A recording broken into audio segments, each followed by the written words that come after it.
But And yeah, one's a Myers and one's a Briggs. they're a mother-daughter team. Catherine is, I think, the mother, Isabel is the daughter, and they were very influenced by this portion of scripture. Welcome to Unhinged, separating faith from fiction.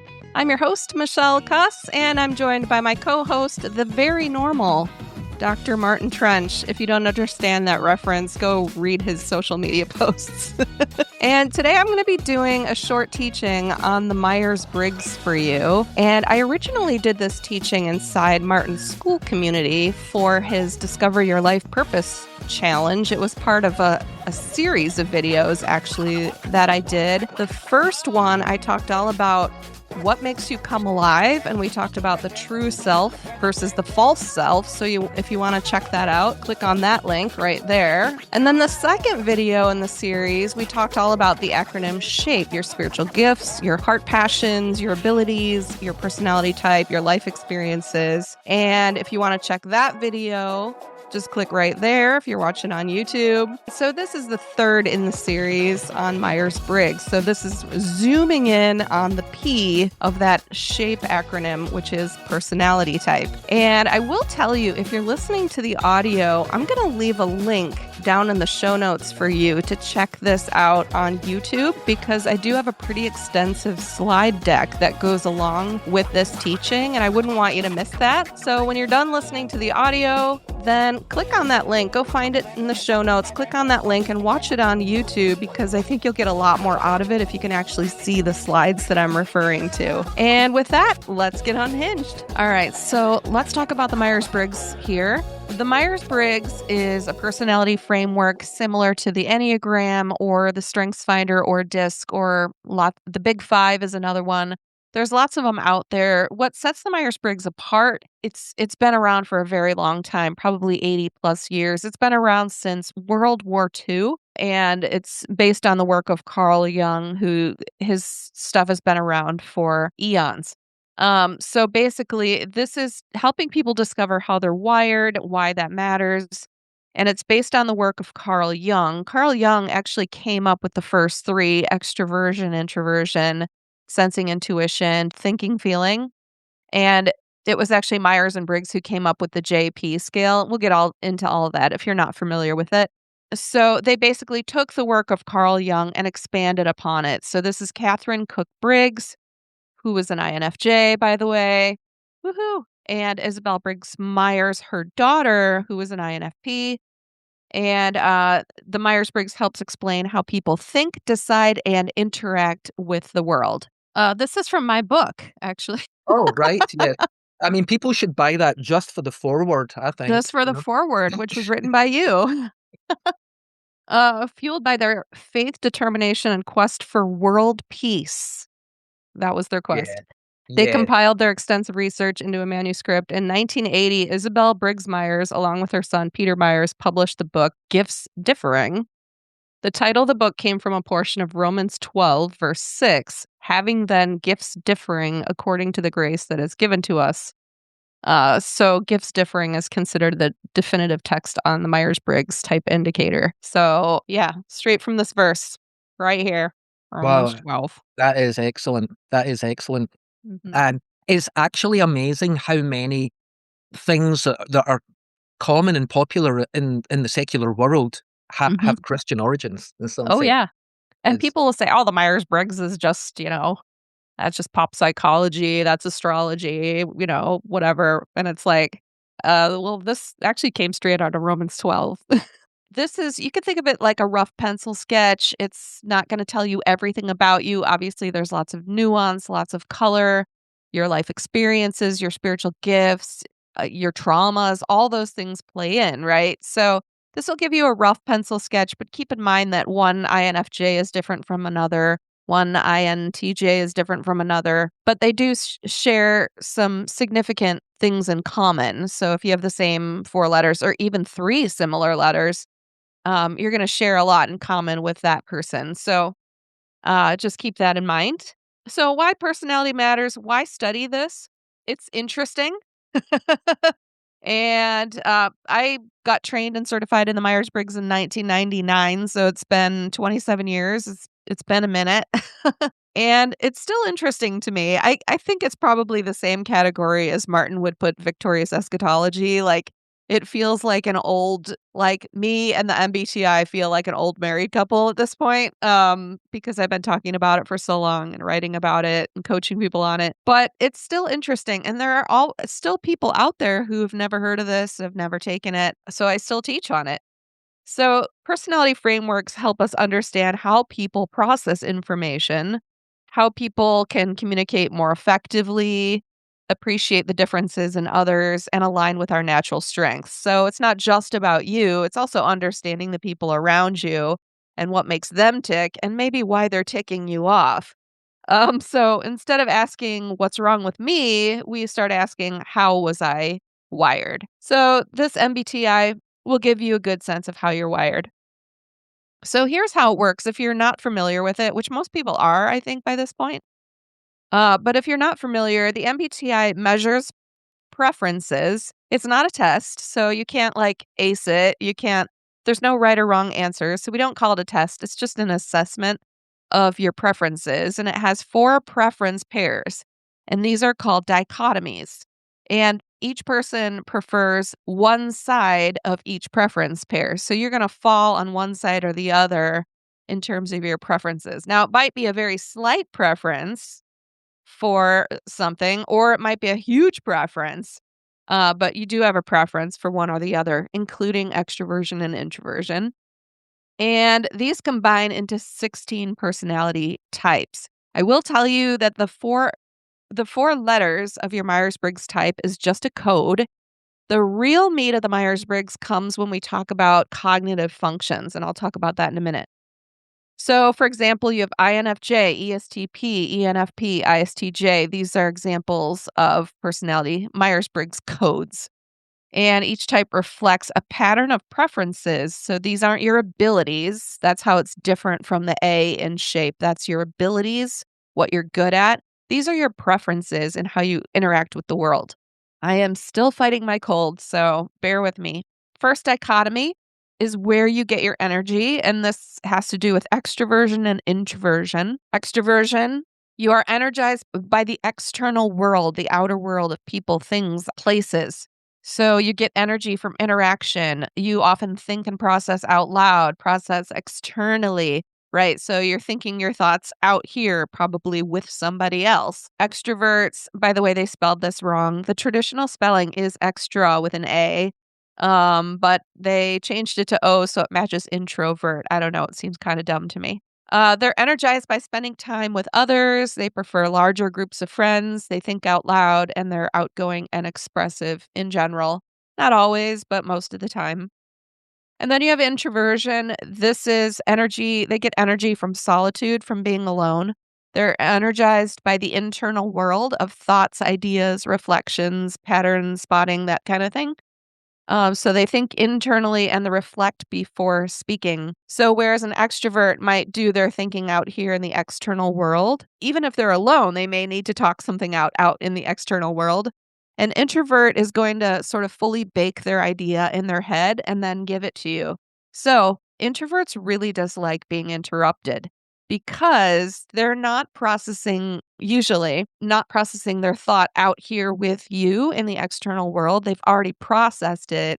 They've already fully baked their thought. And so what you're getting is a fully baked thought, and they really want to express that and they don't want to be interrupted. So, and by the way, introverts tend to do one thing at a time. They're not as good at multitasking as extroverts are, and they tend to get in this focus mode. And so if you come in the room when they're in focus mode, that can be really disorienting and disruptive to an introvert who might take some time to get into that flow state. So they don't do that cognitive switching as quickly as an extrovert will.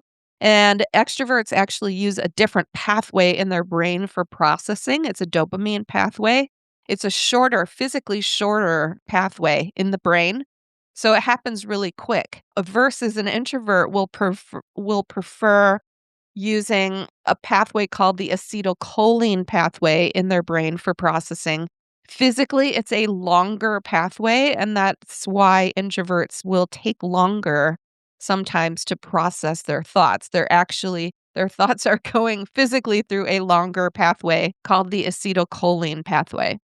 So the key question here is, do you recharge by engaging in the outside world or by withdrawing? So sometimes we call extroverts energy expenders, and they have what's called a lower basal state of arousal, which means it sounds sexual. It's not.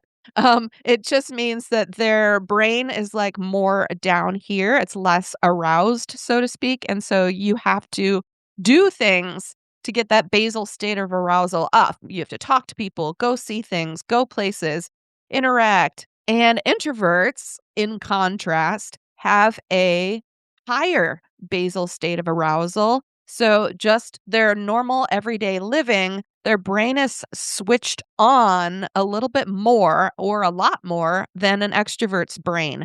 This is why it takes introverts longer to wind down for bed at night in general than it takes an extrovert, because their basal state of arousal is higher. So if you go into, let's say, a rave, an extrovert is going to be like, yeah, my basal state of arousal's here, and I'm in this lights and music and all this like stimulation, and yeah, it's going up here and that feels good.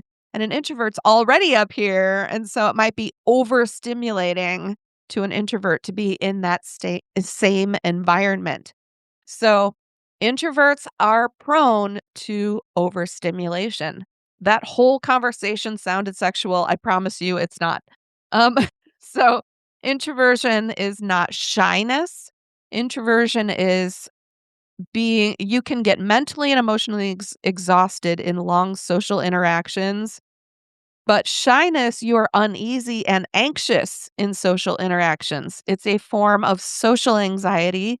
This is a personality trait, not social anxiety. Alone time is your recharge time. And for shyness, alone time is not necessarily enjoyable, but social time does induce fear. So let's not equate introversion with shyness. Those are two separate things, okay?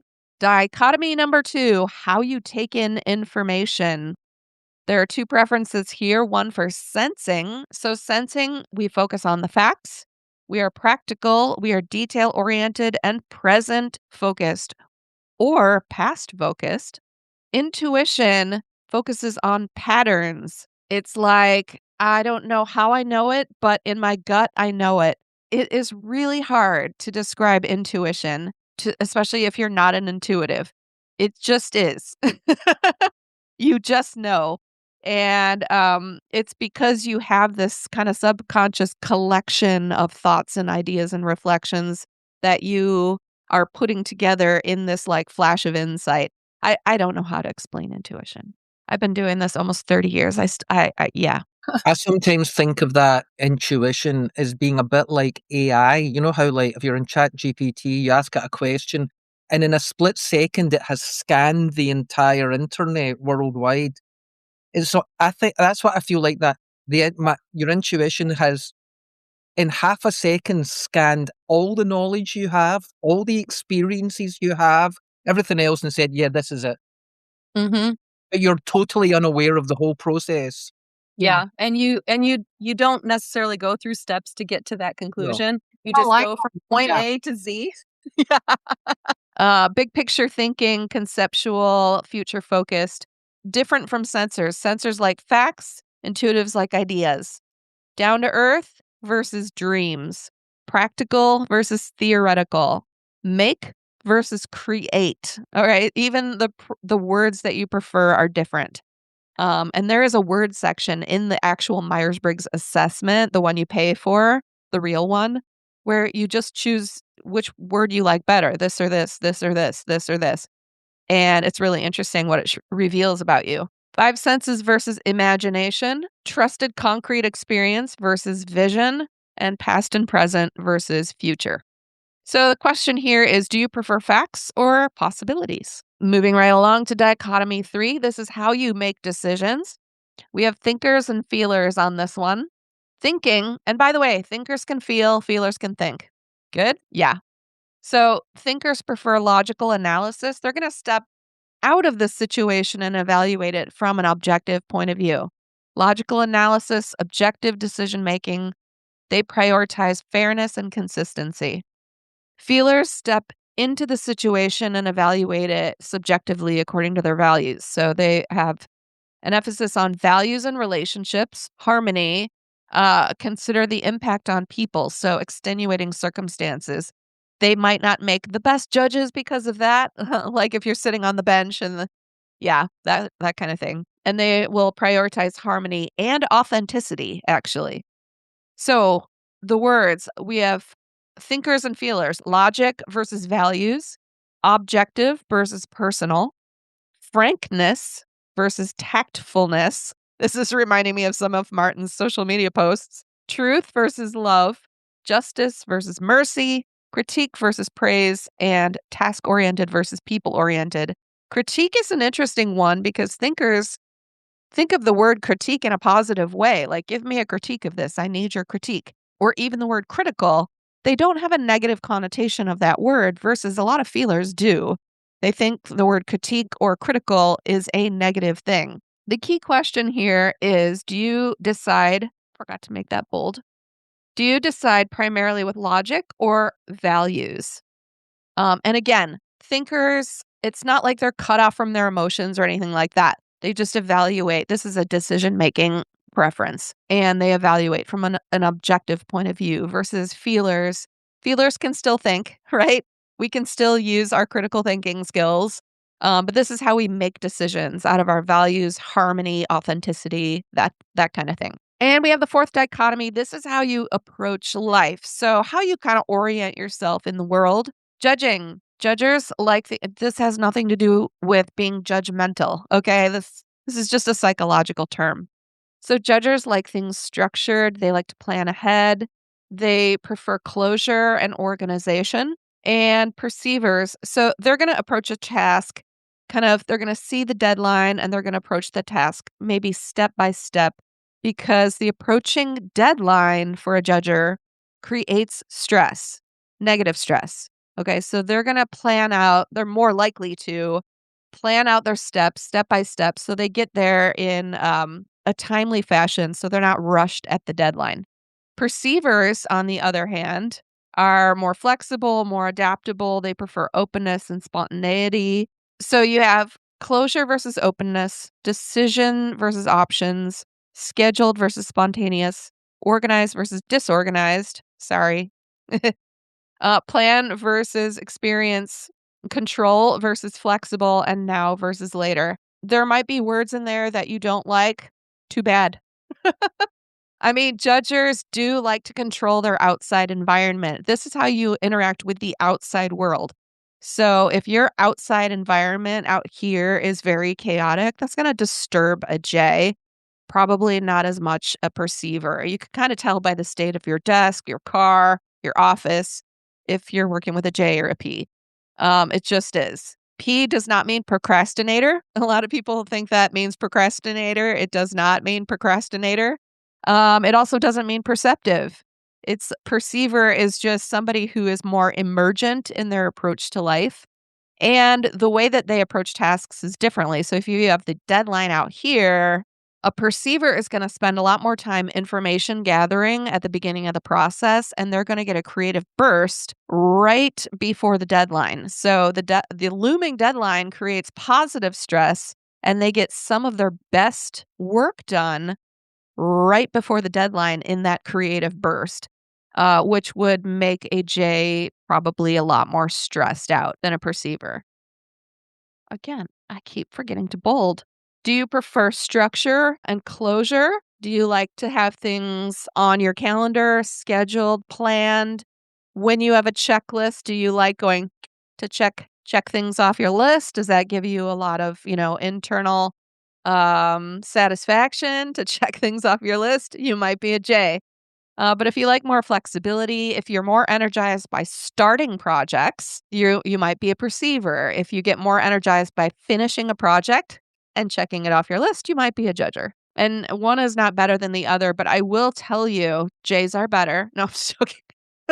But I will tell you, This is the scale. This particular dichotomy is the one that causes the most stress in relationships, is the JP. So here we have the 4 dichotomies. You've got how you're energized, extroversion, introversion, how you take in information through your 5 senses, through sensing, or more through intuition, your gut hunch, how you make decisions by logical, analytical analysis using your brain, or through values, harmony, authenticity, using your heart. Again, you have access to both. One isn't better than the other. And then how you like to orient yourself and your lifestyle in the outer world. So do you prefer judging where things are more organized, or perceiving where things are more open and emergent and spontaneous? I'll tell you, extroversion is about, at last count anyway, it's about 49% E, 51% I in the general population. Sensing is about 73%, so there's definitely a lot more sensors than Ns, and about 27% intuitives in the general population. Thinkers and feelers are about 50-50, but there's a gender difference. So about 60-40 favoring males for thinking. So if you're a female and you're a thinker, you might feel a little out of sync with other females sometimes because of that. And then feelers, again, these are 50-50 in the general population, but feelers, it's about 65% female, 35% male. So if you're a male feeler, at times you may feel a little out of sync with other males because of that preference. But interestingly, the feeling preference expresses differently in males versus females a lot of times. Same with thinking. So there's some interesting studies with that. And then JP, there's slightly more judgers in the population than perceivers. I think it's something like 55% versus 45, something like that. So pretty slight, but there's slightly more Js in the general population than Ps. All right, so when you figure out your preferences, the Myers-Briggs or some cheap knockoff of the Myers-Briggs will take you through questions that basically you should be able to answer those boom, boom, boom, like super quickly and get each of your letters here. Then you end up with this type table that has preferences that combine into these 16 personality types. At the top, we have all the N's. So these first 2, a typical type table will look like this. So these first 2 lines here are all of our N's. So that's why it says possible. And then on the upper left side, we have the NFs. So it says valuing. Sorry, it's still a little blurry here. So we have the INFJ, ENFJ, ENFP, INFP. And then the upper right, we have the NTs, the visioning. So we have the INTJ, ENTJ, ENTP, INTP. So these are all the N's on top. And then below are the S's. So these are the present. So possible versus present. Over on the left-hand side, we have the feelers, NFs and SFs. So we have the feelers in the lower left, the SFs, ESFP, ISFP, ISFJ, ESFJ. And then the lower right, we have the thinkers. So this whole right-hand side is thinkers, N's on top, S's on the bottom. And the lower right, we have the STs, ISTP, ESTP, ESTJ, ISTJ. Make sense? And these are the cute little nicknames that they give you when you figure out your type. So I'm the INFJ counselor. I will tell you, I did go to college to be a counselor. And I quickly dropped out of that profession because I didn't like listening to people's problems all day. God bless the counselors of the world. But these just give you kind of like a little snap. My favorite one actually is field marshal. I just think that's so funny. Whenever I meet an ENTJ, I just want to salute. Anyway, that is what it is. And then just some important clarifications. The MBTI obviously does not measure your intelligence. It does not measure your spiritual maturity, your character, your ability. It is generally given to people 14 and up. Like, it's pretty accurate, 14, 15 and up. The most common question that I get is, can I change? Like, do I change on one of the scales, on one of the dichotomies? I will also mention this. The Myers-Briggs is typically given to people who are on the sort of more neurotypical end of things. If you're a little bit more neurospicy on the spectrum, autistic, that kind of thing, or if you have a personality disorder. it may not be as accurate. It might be accurate, but you would want to take the step 3 with a professional counselor and really get the nitty-gritty of what your actual Myers-Briggs type is. You do have a personality. If you don't have one, just write to Myers-Briggs Foundation and they'll send you one. Just kidding. You do have a personality. Even if you're neurospicy, you're still somewhere on the Myers-Briggs spectrum, but it might take a little more than just a typical assessment to get at it because you're processing information differently in your neurospicy brain. So, can you give it to children? Yes, it's a different form. I'm actually certified on that one too. It's called the TIC. It's given to children differently with pictures and things like that. But yes, you can measure Myers-Briggs. I wouldn't put a ton of stock in their results until they become more like 14, 15, 16, high school, college, that and their personality is a little bit more formed. I will say I was convinced that my daughters were extroverts when they were younger. All 3 of them are introverts. I was convinced that my middle daughter, I was highly convinced she was an ISFJ or an ESFJ, and she's now an N, big time N. So kids can sometimes throw you for a loop, right? They're still forming their brains. They're still seeing the world in a concrete way. So it makes them look like a sensor, but they might not be. So it can be a little trickier with children, so you just whatever their 4-letter type comes out to be, you have to kinda hold that with an open hand. This simply describes your preferences. You can think of it like left-handed versus right-handed. Like, when you sign your name with your dominant hand, it feels natural and easy, right? It looks good. You've been doing it forever, right? And if you sign your name with your non-dominant hand, it feels awkward and childish, it looks dumb, it takes you longer, but you can do it, right? You can still do it. And the Myers-Briggs is like that. So you can still use all of these cognitive functions, and you do use them. But one is gonna feel more natural, more easy, it's gonna flow better, and the other one is gonna feel not as natural. It's gonna be a little more awkward. It might feel like writing with your non-dominant hand. You can still do it. If you're a hardcore thinker, you can still present as a feeler in the world if you need to do that. It's just gonna feel more awkward to do that. And it might take a little more psychological energy for you to do that. So you can use either hand, but one feels more natural. All right, why this matters. Understanding personality helps us appreciate differences. Oh, not everybody's like me? No, not everyone's like you. Not everyone sees the world the way you see it. It helps us understand ourselves, align with our design, and grow in areas outside of our natural preferences. There are definitely ways that you can grow in the areas that you feel like are not preferences. For me, I'm a super high N.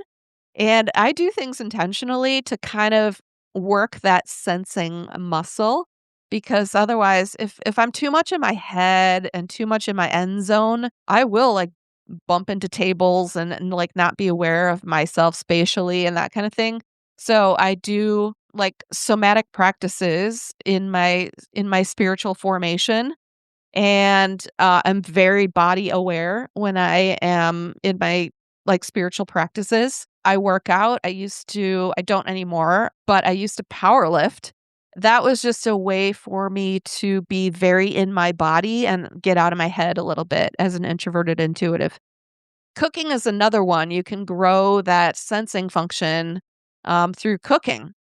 Which I thought was so interesting when Martin said he was a chef because he's an INTJ, and INTJ's intuition is very high, and cooking is a sensory activity. So we'll have to have a conversation about that. But the goal isn't to put people in boxes. We're not going to box you. If you're in a box, get out of the box. The goal is just to understand how you're wired and how you can flourish.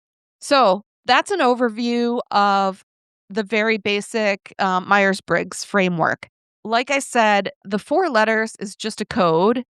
The real meat of the Myers-Briggs is in these 8 cognitive functions, and I'm gonna do this in a different video because some of you may not care about this. You may just want your 4-letter type. You can read the description. You can put it into ChatGPT, see what it tells you, and that might be good enough for you. And if it is, awesome. That's good enough.